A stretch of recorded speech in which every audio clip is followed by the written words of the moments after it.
Hello and welcome to the show where I have way too many tabs open, and there is a good reason for this. Why is that? Well, because we tweeted out this thing where I said, hey, for every like I will do a deep dive. Don't know how deep they will be because I don't know what the cards will be, on a random card. And to show you that they are random, I have put on these tabs, and then we can just press random and see what they are. And just so that you know, these will be old cards, and there might be some weird ones in between them where perhaps we don't have too much to say. But here we have a card from Mirage, so it's a really old card. It's from 1996 all the way over there, so it will probably be expensive, I assume. Well, that's okay. It's like for €50, $590. King or Herder, the maggots care not. That's true. They don't care what they find, as long as it's dead, it's fine. And what it does is you sacrifice a creature and you put into play a number of maggot tokens equal to the sacrificed creature's power. These are 0/1 black creatures. Okay, so you put maggot tokens. Do these exist? No, I don't think that there are actually any tokens like that. Yeah, so what it does say is 0/1 black insect creature tokens. Maybe those exist, not sure. But this is actually a pretty interesting one. You can do some things with that, because you will have a lot more creatures that you can then sacrifice. So there are some creatures that will have like 10 power and they only cost 3, but they have a massive downside, and then you can sacrifice that big creature and get a lot of tokens. Maybe then you can sacrifice them. Should be interesting. Flavor, of course, that you sacrifice a big creature, and even if it's a king, well, the maggots won't really care about that. So interesting. We will see some cards today that you probably have never thought of before. So I think that is the real charm of these. Big sorcery this time. Destroy 6 target creatures. Probably sort of pointing towards something that is cursed, I assume. We see an oversized hand that is sort of the controlling hand of maybe a chessboard or something, but then with 6 creatures instead of 8 or 16 or a double of that. When killing 5 just isn't enough. Yeah, it is really flashy that you get to kill 6 creatures for 6 mana. And the good thing about it is that you can make it one-sided, kill all the important creatures, and then have a board left yourself. So this is actually pretty good. I'd say as most board wipes are like 5 or maybe 4 nowadays if they are really good. So really good card and interesting one. Another old one. In my experience, these are not necessarily all that old, but this one has been reprinted a bit as well. In Capenna Commander even. Wow, I did not know that. And in a new set, Commander Legends Battle for Baldur's Gate as well. It does have some Dungeons and Dragons vibes to it, as a hand is grabbing them, but apparently this 2011 cards is not from then. Is this the Ravnica? Yeah, Ravnica City of Guilds. Okay. Don't know why it is there. Like it's maybe an Ortsov thing. Cool. So I have put a little bit of a tab here. And I'll explain later if we need it. Harshbringer, really interesting one. I really hate this one when it's on the in a good deck, or in a deck that really likes it. What this does is when it's on the battlefield, creatures entering the battlefield or dying don't cause abilities to trigger. And if you have an enter the battlefield deck, that can really shut your whole deck down, and then you can't even do anything about it probably. So Harshbringer, the flavor on the art is really interesting from Bastien the Harm, where it's hushing you, it's putting its finger on their lips. And then you see like lips in the background that are really, or they seem really real at least. And there are lips around them as well, which I just now noticed. And the hair one as well. They look a little bit like they're in pain maybe. But that's an interesting way to make a collage, I'd say. It's a fairy, so they are probably mischievous. Let's begin this conversation again, and this time you will only listen. They probably stop them from being able to talk. And now they are forcing the other to only listen. That's pretty dark. We see the darkness as well in the card's art. I think that's beautiful. Then they have flying and lifelink, which means that this is a card that can get in and can gain you life over and over. So in a life gain deck, this can be really good. Those probably won't have too many enter the battlefield things, or maybe they do actually, because they have a lot of things where they say when a creature enters the battlefield you gain life. So that is a bit of well, I wouldn't put it there per se. Depends on the deck, but yeah, otherwise it's a really good hate bear, and if you can run it, I think it's really good. It's not too expensive apparently, $2, so that's okay. I think more people should run it, even though I don't like it, and I think that's an adult thing to say. Eldrazi Spawn. This is a token that has been in a lot of cards, and I think there might even be more of these cards that load really slowly. But what happens is that, for example, here we see that you get a creature, but also for 5 mana you get 3 of these spawns, and that's pretty cool because they are essentially treasure, basically, but they can be killed. So they are young Eldrazi, they are their spawn, which is a bad way of saying baby, but yeah, so they say sacrifice this to add a colorless mana, and it does have to be colorless, so that's of course sometimes the downside and sometimes an upside for some of the Eldrazi cards. Don't know if we can get one here per se. No, but sometimes you need to pay like this mana symbol for some cards. Otherwise, it's just colorless mana, and that is a bit of a downside. Definitely weaker than a treasure in that manner, but still a strong card that can help you get to your 10, 11, 12 mana cost Eldrazi. So that's what they were used for. They have a lot of flavor too, but that's a really long story. I don't know if it's interesting in its own with Spawn per se. Rurik Thar. I think this one might be our first exception here today, because this is a really interesting character actually. Rurik Thar is 2 people actually, and they are often at odds with each other, but if they fight together sometimes they can be a really strong combination of ogres. So it's a 6/6 for 6 that has, and they have vigilance and reach, so they can fight really well, they can keep getting in, but they can also defend really well, even against flying creatures, because they are so tall, I assume. They do have to attack every turn, so they are still aggressive, even though they defend very well as well.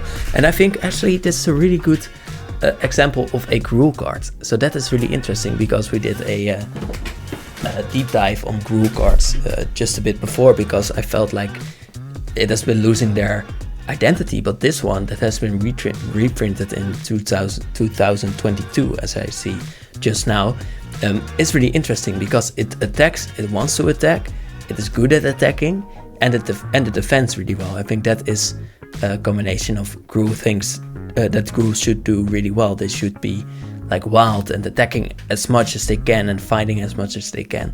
And then whenever a player casts a non-creature spell, they deal 6 damage to that player. So that is also very Gruul, I'd say, because they want everyone to play creatures so that they can keep fighting. So yeah, really Gruul. And I think we might have to look into that a bit. I'm really interested in that, so I'll put it in my needs deep dive box. That's what that was for. Okay, I don't know this one, I don't think. But they're a promo card, apparently. That must mean that they are pretty interesting, but not too good. Immolation Shaman. It's from Ravnica. And it's all the way from 2019, I assume. Whenever an opponent activates an ability of an artifact, creature, or land that isn't a mana ability, they deal 1 damage to that player. Okay, only opponents, so that is really strong, I think, because there are a lot of these abilities, and if they want to go infinite, they can't, so it does stop that. A bit of a sort of hate bear in red. And then you can pay 5 mana to give it +3/+3, which is good on a 2 mana creature, and they gain mana, so they become a 4/6 that can get in pretty easily, and they won't be killed so easily either. So yeah, I don't think so at turn 5. So yeah, I think that's a good thing, that can get in for some damage himself and then keep dealing damage, because your opponents need to use those abilities, I assume. Oh, no, that's wrong. I want to use the tabs because otherwise I will forget. Coerced Confession, a Dimir card, where I don't often play Dimir, to be honest, but I do find the decks really interesting. And this one is actually Dimir, not only in the colors but also from the guild, because we see their logo right here. This one from Gate Crash. Target player puts the top 4 cards of his or her library into his or her graveyard.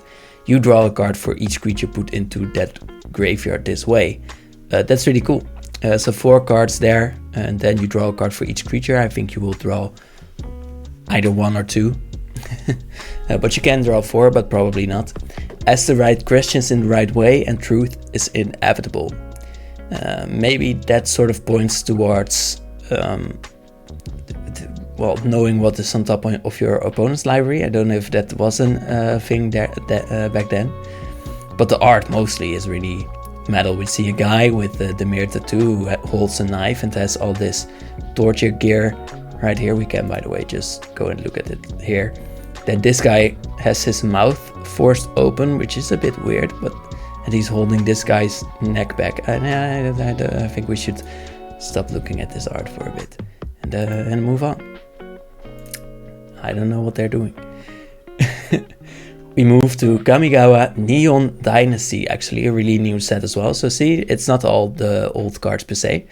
It's a spirit with an enter the battlefield effect. And the spirits on Kamigawa are really interesting. So let's see what it does first. It's a 3/3, and when they enter the battlefield, you can either return up to 1 target ninja or rogue creature card from the graveyard to your hand. Of course, this is the Kami, or sort of the god of restless shadow, so that is why he likes ninjas. They like shadows as well. And then put target creature card from your graveyard on top of your library is your other choice. So it's either to your hand or to the top of your library, and then if it's a ninja, you get to do it to your hand. That's basically what it says. And I think mostly the interesting part about these is the art. Because you can see here, the Kami have sort of aspects around them, which often show things about themselves. And this one has the shuriken floating about the spirit, and that means that he is affiliated indeed with ninjas, as we saw from the card itself as well. And one interesting thing about this, I think it was a black card, right? Yeah, is that it is on a plane. So they chose to make it seem a little bit like a white sort of card, which is also very interesting to me. But they of course kept their dark upper side, but they are walking over like fields of grain, and I think that's a really creepy thing to think about, because the fields are so expansive, like they go for so long, and then you can see a sort of spider-like spirit walking in the distance, which I wouldn't care to think about too much. I think I'd run, but I wouldn't know where, probably. Goblin Lackey, a 1 mana goblin, which I think is really fitting for goblins. They are a 1/1 as well, which I also think is really fitting there. They are a lackey, so they are chained, and they are like a dog to their master or something like that. At the first sign of enemy scouts, Jula grinned and strapped on his diplomacy helmet. Also, he's doing the diplomacy by rushing in headfirst and sort of trying to headbutt them, and if they don't agree with the goblin, they'll get headbutted in the knees, probably, because he is not that big, I don't think. But when they deal damage to a player, you may put a goblin permanent card from your hand onto the battlefield. I see why it's like 20 bucks for this card, because yeah, it's a 1 mana card, and then on turn 2 you can attack with it, and if your opponent didn't have a creature or something, Or you have other ways to have it deal damage to a player. You may put a Goblin permanent card from your hand onto the battlefield. That can be like a 6-mana Goblin nowadays. So that is pretty insane. So this is probably a card many people know really well. Okay, that's cool. Didn't know that, to be honest. They have a secret lair thing as well. That one is not as expensive as this one. Okay. Anticipation. Demon of Death's Gate. That sounds promising. If we get to see the actual card, that would be even better.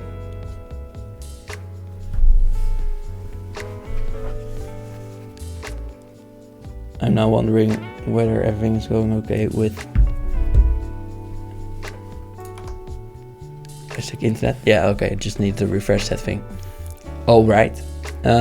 So you may pay 6 life and sacrifice 3 black creatures rather than pay Demon of Death's Gates. Mana cost. Okay. So you just need 3 of those insect tokens that we saw from before. And then you can get a 9/9 with flying and trample. You do need to pay 6 life, but then when they attack once, you're even again. The locks on the cages of the damned are opened with keys of marrow, sinew, and blood. I think you can have this in at turn 3, so that's really interesting. The locks on the cages of the damned are opened with keys of marrow, sinew, and blood. 1, 2, 3. So it's 3 things in the flavor that you can sort of pay with. Then there's 6 life, and then there's 3 black creatures, and the thing costs 9, and is a 9/9. So it has this kind of 3/6/9 thing that many demons have. And I want to take a bit of a look at their head as well. Yeah, so they have a cool mouth, as we can see here as well. The strands are really interesting. Who's this from? Vance Kovacs. I don't know, to be honest, but that's a cool art. Blessing, a really old one, I think.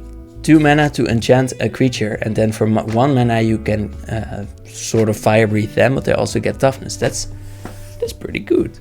Okay, I'd say. Oh wow, they have a $400 Euro version because they're really old. Oh, that's cool. Okay, but they are not that good per se, but that's interesting. That's an interesting one. Julie Barrows is from. And it shows an old guy, a religious guy coming from like a church and talking to 3 people. What's it called again? Blessing? Okay, it's a blessing. It's a literal enchantment. I think this must have meant a lot to well, the direction of enchantments in the game, because they are blessings right now, and I think, well, that's a lot of the personality of an enchantment, so that's really cool. Another goblin, a thick-skinned one. This one is probably not as good, I assume. You may pay 0 rather than pay the echo cost for permanents you control. Okay, so you don't have to pay at all, basically. Okay, so it's like Echo Tribal, never thought of that. And then for 1 mana, they gain protection from red until end of turn. That's a bit of a weird one, but probably because they are thick-skinned and they are heat resistant, I assume. The shaman of the tribe is responsible for keeping track of all its treasures, including angry pets and cursed lamps of fiery doom. Specific, but one thing I wonder is like echo. Like, are there things that are really insane? Like 3/3s, that's not too insane. Mwah. This one, 6 mana. When they enter the battlefield, it deals 4 damage to each creature. That is pretty good, but I wouldn't say that's that's something you want still. No, I don't think there are many things that you necessarily want this for too much. But it's a card to think about when Echo returns, but I'm not sure if there are any that are really insane. A hasty 33 for 2, like that's okay, but it's not the end of the world if you have to discard a card for it and you probably want it because that's the special thing about the card. No, I don't think it's too good. Okay, well maybe we had found like a nugget here. Horror of the Broken Lands is from Amonkhet. I will put that version on actually. Whenever you cycle discard another card, Horror of the Broken Lands gets +2/+1 onto end of turn. And one thing about these is that the cycle mechanic in Amonkhet had the flavor of being about old and forgotten things, lands, hieroglyphs, things that weren't supposed to be seen, secrets. And I think this Horror of the Broken Lands sort of shows that whenever you cycle or discard another card, they become stronger because of those, because it feeds off of these broken, desolate, forgotten places and thoughts. It feeds on dry bones in the sand and desperate pleas in the wind. Exactly what I thought. Exactly.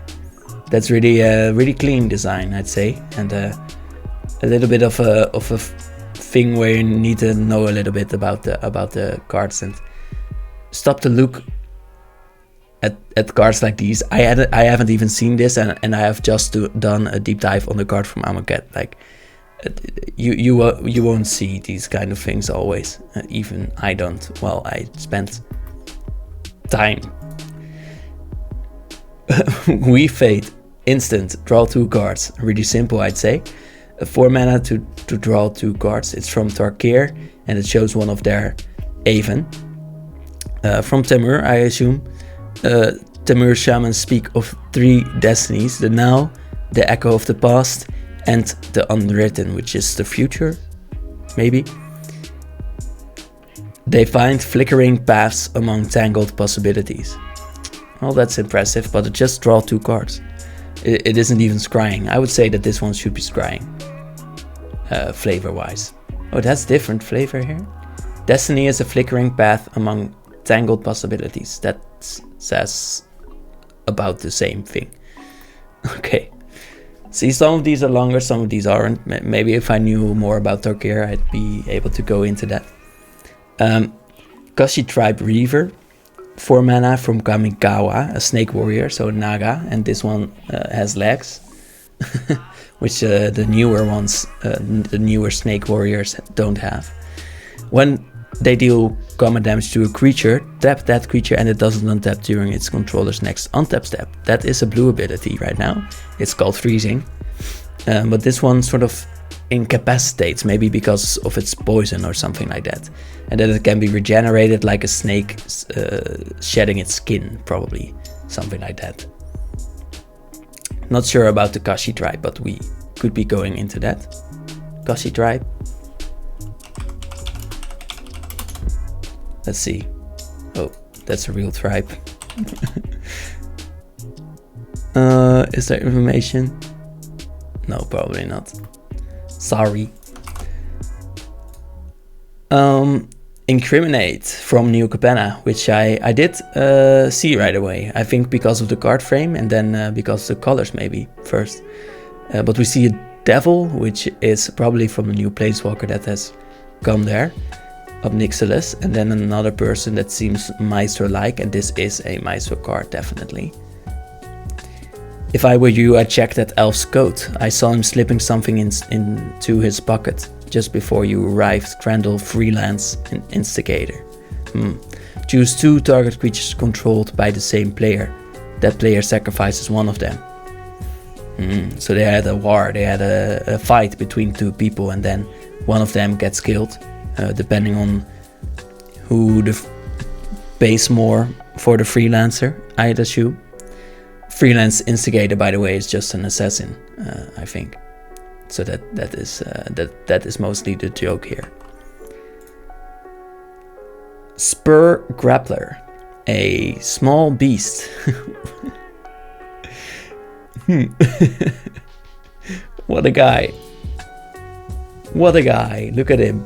He's hunched, he's found some stuff. He probably says precious a lot. It's a 3 mana 2/1 that gets +2/+1 as long as you control no untapped lands. A 3 mana 4/2. We don't play those nowadays, but it's an old card, so they can be forgiven for that. It's like 22 years old. Grapplers hunt in packs, driving their victims over steep mountain cliffs. Okay, that's for later. That's for me personally, by the way, not doing a deep dive on that or something.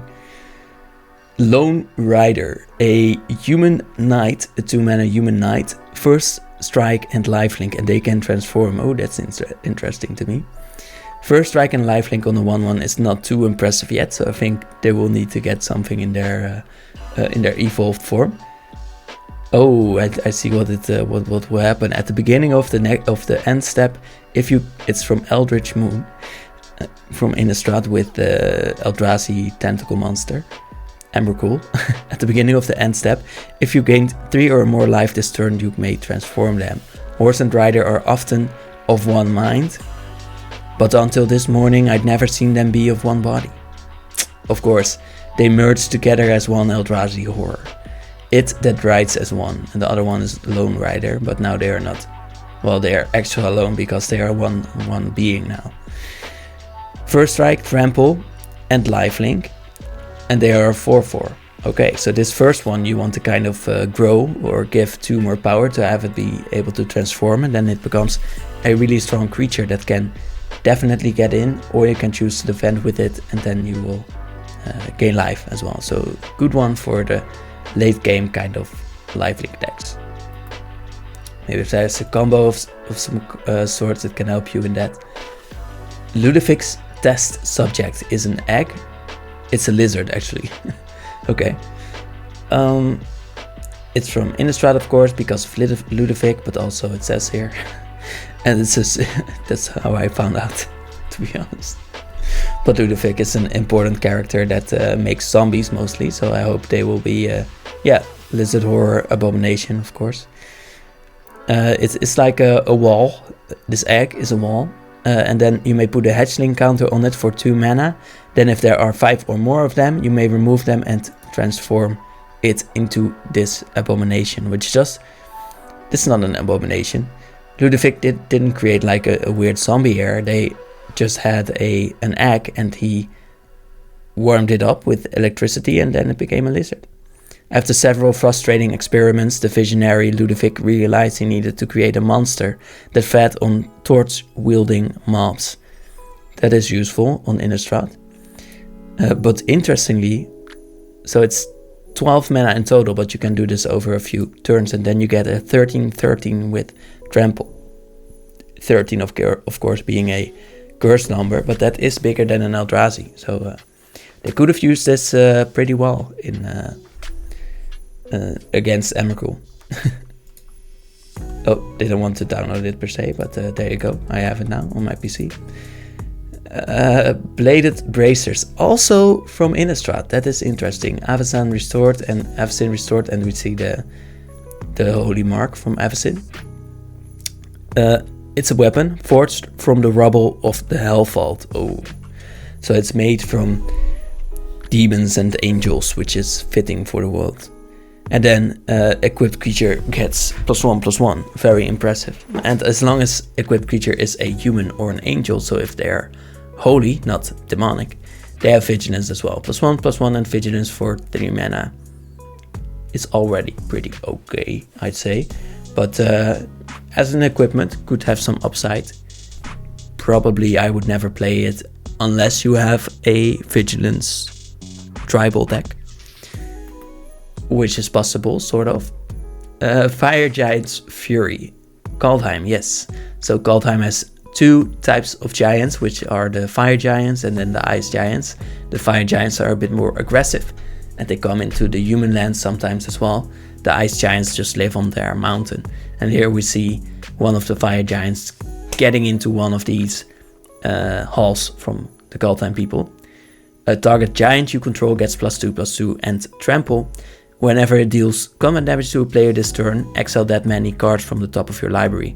As giants are probably 6/6s, and with this card 8/8s with trample, they can probably get in for some damage. And then for every piece of damage that you deal, you exile cards from the top of your own library, and you may play them all. That's intense. So you can get to play like 3 to 8 cards, but of course you need the mana for it, so that is the hard part about that. But if you have like a combo you want to piece together, and you have, then this is pretty insane, I'd say. Actually, that's a really good draw card. I didn't know about this one. I'm gonna need it. Like, these are not deep dives though with this funny guy. It's like, for me, is for me. Okay. I need to think about myself as well. Daus is an enchantment. It seems old. Ursa Saga. Okay, that is really old. 1998. Insane. 3 mana enchantment. And then for 2 mana you may counter target red spell. That is angry. Play this ability as an interrupt. Yeah, it has it's an instant speed ability. The Academy's libraries were protected by fire prevention spells. Of course, red being the color of fire. Even after the disaster, the books were intact, though forever sealed in time. Okay, this counter spell has some drawbacks, but it's 5 mana to counter one spell, and then you can keep doing it. So for the red player here, it will be really annoying, but otherwise a pretty dead card. I understand why it's clunky. But that is interesting, that you can sort of prolonged counter some stuff, a lot of stuff. I choose to read Bacon Behemoth from Alara. Target creature with power 5 or greater gains vigilance. That's really easy. 1 mana is not too much to have a creature defending for yourself as well, while you can keep getting in. Jasper Icing made this art, so it will probably have some jokes there. When its smoky plumes light Naya's sky, every creature from the smallest pip fawn to the largest Renet heeds the warning. Yeah, if this guy says, hey, watch out, I would say the same. So I get why it's easy for this guy to give big creatures vigilance. And the flavor says the same, which I think is really funny. So it says that this big 5/3 beast has smoky plumes to light the sky. And then when it's apparently a distress signal, like there's danger around. So every creature that is also probably really big, as the ability suggests, will think this is a pretty scary thing that must be scaring this Bacon Behemoth. It's Beacon, but it's Bacon. And then we see that it's sort of warning other people. Maybe it's scared of birds. I assume it is. I assume it is. Kaldheim again. Yes. Spirit token. Clarion Spirit says whenever you cast your second spell each turn, create a 1/1 white spirit creature token with flying. And I know I had like a theory about second spells on Kaldheim. It's about calling each other or something, and I think it shows here as well, where when people start working together and the fighting, like the hordes of people that come through those magical gates, they start working together, and then all of a sudden all those cards that are about that have second spell abilities, and this one can gather his spirits. To the living the horn sounds faint and mournful, but to the spirits of Istval, the place of spirits, it is a thunderous call that must be obeyed. It's where spirits go that weren't so brave, but now they must obey this call. So that is interesting. They can still be called even though they are cowards of some sorts. Relative cowards. Volcano Geyser is burning a dragon. Maybe it's just showering, I assume. It's an instant, and for 2 and an X you can deal X damage to target creature or player. That's also interesting because it's a sort of fireball, but it's more expansive. My thunder comes before the lightning, my lightning comes before the clouds. My rain dries all the land it touches. What am I? My thunder comes before the lightning, my lightning comes before the clouds. My rain dries all the land. Is it just a volcano? But I don't know why a volcano has lightning or clouds. Maybe ashes? Let me know in the comments what the answer is. Let's see. Fugue is a 5 mana sorcery. Target player discards 3 cards from his or her hand. Okay, that's aggressive. It's hard to keep your own troops from fleeing when he's like this. How can our foes possibly stand against him? Who is this guy? Fiend Marshal for the Eastern Pendant. Who is this guy? Exodus. My ships, they say, mumbled. Intact. Gerard reassured her. Which is more than I can say for you, my friend, the say laughed, despite the pain. Who is this guy? Who is this guy? Who is this guy? I like that about magic cards, you never know who the guy is. Zendikar Rising. Okay, so we have a Tangled Florahedron, and these Hedrons have been on Zendikar for a long time. They've been floating around there, and they have been imprisoning big Eldrazi creatures. And some of them have fallen down, and of course there are elementals on Zendikar that have apparently taken some of the smaller Hedrons for very small Eldrazi as their heads, which looks really cute. I think that is the point here. As Balaget regrows, new forms of life blossom with unfettered wonder. They're wandering about the world and they're butterflies. It's a 1/1 that makes mana. But they can make mana even though they are just big Hedrons on the ground. Tangled Veil. We would do well to open our eyes and remember what it is to wonder. Again about wonder. Maybe they mean that they saw this small guy and were like, I should wonder sometimes. I should be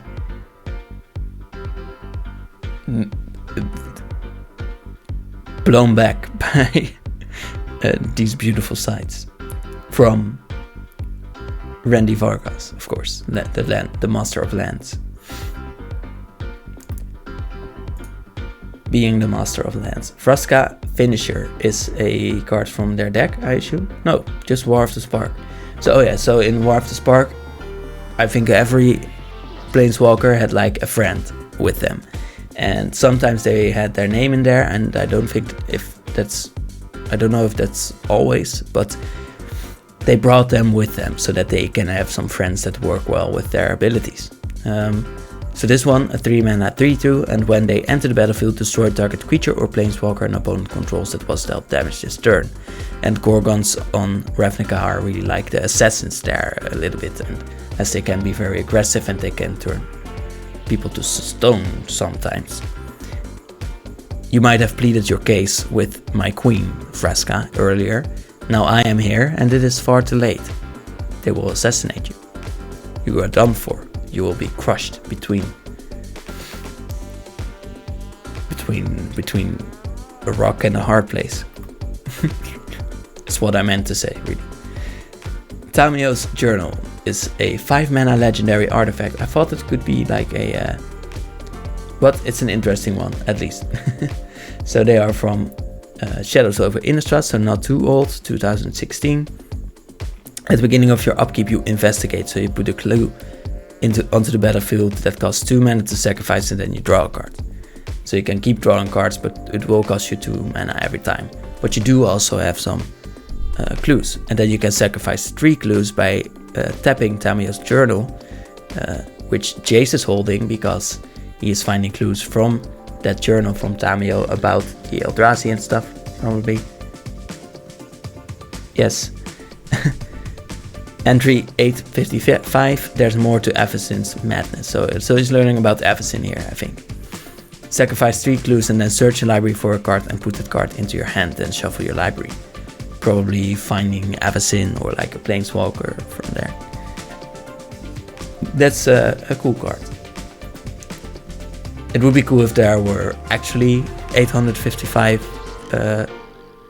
clues to be read. I don't think that's the case. Equipped creature gets +3/+0 and attacks each combat if able, says Tormentor's Trident. It's a really small weapon for this guy, I'd say. But okay. He probably has 6 power or like 12, and then he gets this small 3 power boost. To a demon, there is no such thing as restraint.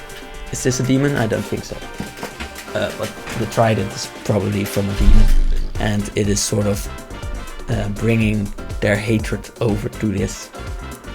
Again, in a Stradian person that does seem like a barbarian right now.